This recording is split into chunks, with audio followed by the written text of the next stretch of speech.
running order. So here we go with 25 lead lap cars and 46 laps to go. Not a great start at all for Almirola on the outside.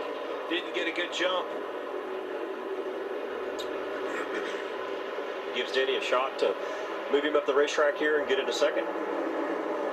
Yeah, Larson elected to get down behind Denny because of that. Here comes Briscoe too. Made pretty quick work to get right on the back bumper of those boys.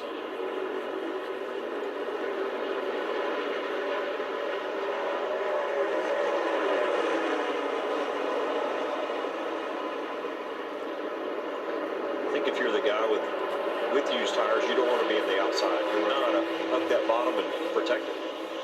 Got a little loose there. Almirola on it, getting into the corner. He's holding strong. And then the timing of this caution, there's no way he would be up here challenging for this win, yet here he is. Yeah, that's a great point. We saw him go a lap down, and we saw, just never could get out of his, out from the back there, but fresh air and clean racetrack, man, really changed his day. Larson about a tenth faster. Leader Logano, he's coming. Briscoe is as well. Briscoe needs to make quick time of Denny. Denny's, for whatever reason, just doesn't have the car here late in the race. Hamlin's the only Toyota in the top 8. Truex just gave Reddick a boot to move up to 10th behind Bubba Wallace. Another 10th off the leader. Push early, push early, push early. Tight, single, you're clear. 1984.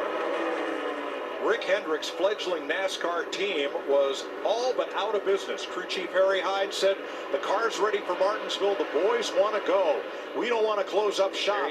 We want to come here. And they won that race with Jeff Bodine in car number 5, which launched Hendrick Motorsports on its eventual run to be the most successful team in NASCAR. So here is car number 5, Kyle Larson, taking the lead. Wow, just did not see this out of the 5 car. He was solid all day long, but man, they capitalized on that off-sequence pit stop. Here he is, racing for the lead. 30 laps to go. And he's been able to outbrake Joey going in, but can't quite get the pass. I mean, Joey's able to hold on the outside, just like he just keeps pulling back up to him. Can't make it clear, and he's got to clear it. Well, he moved him up the last corner. There he's moving him up again. He's going to get it cleared up off the corner. Now you got to run and hide. Good point. You don't want to let Logano back to your bumper. There he is. Yep. That might have been it right there. Got him on her feet now. People like it. Yeah. Race is on. A lot of blue in that section of the grandstand. They're not catching you. And the closer you get to the lappers, they start racing harder and ratcheting up their tension. They start beating and banging on each other. You do not want to caution. Clint, did Kyle give any indication why he doesn't like this place, or did he just feel the track doesn't like him and his style of driving? Of course he did. He's a race car driver. He ain't won here yet. Oh, okay. Of course, if you talk to Kyle, it's, well, I just suck there, and it's like, oh, really? You think that's the problem? Just haven't figured out the combination yet. Yeah. I think they're on it here. Boy, Martin Truex he is all over Denny Hamlin now for 3rd place with 10 to go. Yeah. And this battle will probably keep him from getting to Logano. See which of these Toyotas prevails for 3rd place.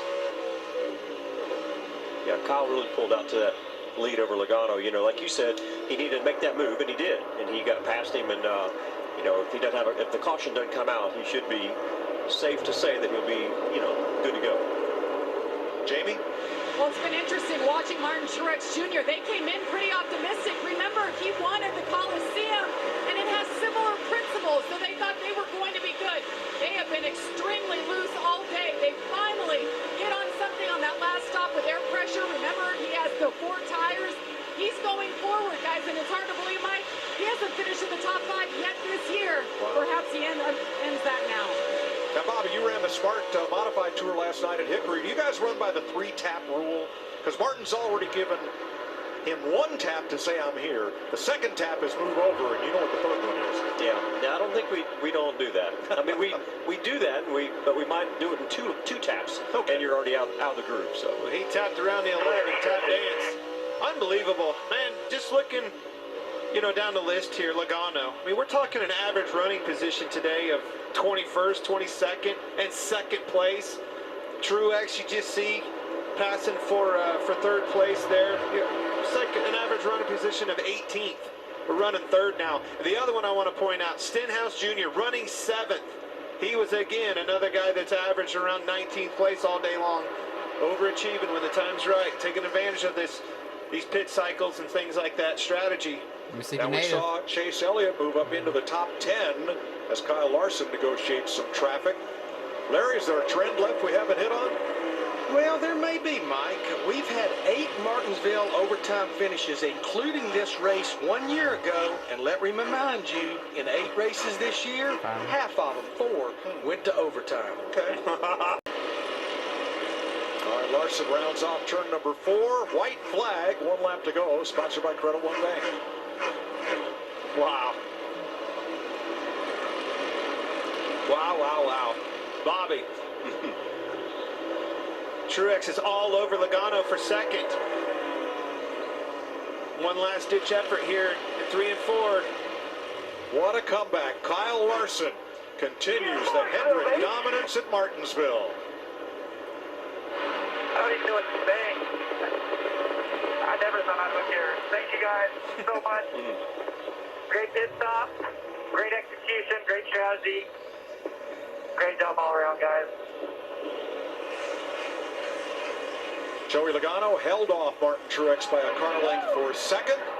This is Larson's 21st career win in the NASCAR Cup Series, tying him for 38th all-time with Jeff Burton, Benny Parsons, Jack Smith, and Bobby Labonte. nice, good tie. I think he's going to win more than after this than I did. I am. Took him 17 races to get to victory lane at Martinsville. Be careful doing these burnouts these days. Might end up on fire. Yeah. This boy's going to be pumped up. Yeah, last night in the Xfinity race, John Hunter Nemechek won the race. Also, remember Ricky died here also in the first career win. I was also here. Nemechek hopped out and instead of talking about his race, told everybody about the fire extinguisher company that was sponsoring his car last night. Good thing. Hats off to Ricky Stenhouse Jr. and his team. 8th place, another top 10 finish for them. Bubba Wallace, after all the struggles, pit road speeding penalty, losing spots on pit road, top 10. And Chase Elliott comes back from a broken leg, a top 10, just what the doctor ordered. Logano, unbelievable turnaround for him, 2nd place. Yeah, great day for Hendrick Motorsports. Obviously, not all their cars in the top 5 or top 10. We've seen that throughout the year, but for Chase, I think that's great. And like you said, for Kyle, I think this is like probably at this point in time maybe his favorite win. I think, did he just do a burnout all the way around the racetrack? Yes, he did. 28th Martinsville win for Hendrick Motorsports. Most all-time of all teams, 9 different drivers. They've won 4 of the last 6, and their winning numbers are better than 1 in every 3 races they've entered here. To finish, Stuart Haas wanted, I want to go back. We talked about them earlier in the show. They showed speed. Ryan Preece, again, another frustrating ending. Got to clean these mistakes up, and I think you might see that boy in victory lane. But for Stuart Haas, Preece won the pole, led the most laps, and Stuart Haas finished 2nd, 5th, and 6th with Logano, Briscoe, and Almirola. Glenn, I'll bet he likes this place now. Oh, yeah. Yeah, this is changes your whole thought process on a racetrack, doesn't it, Bobby? Yeah, for sure. I'm sure when you see him at Millbridge on Tuesday night, he'll be smiling.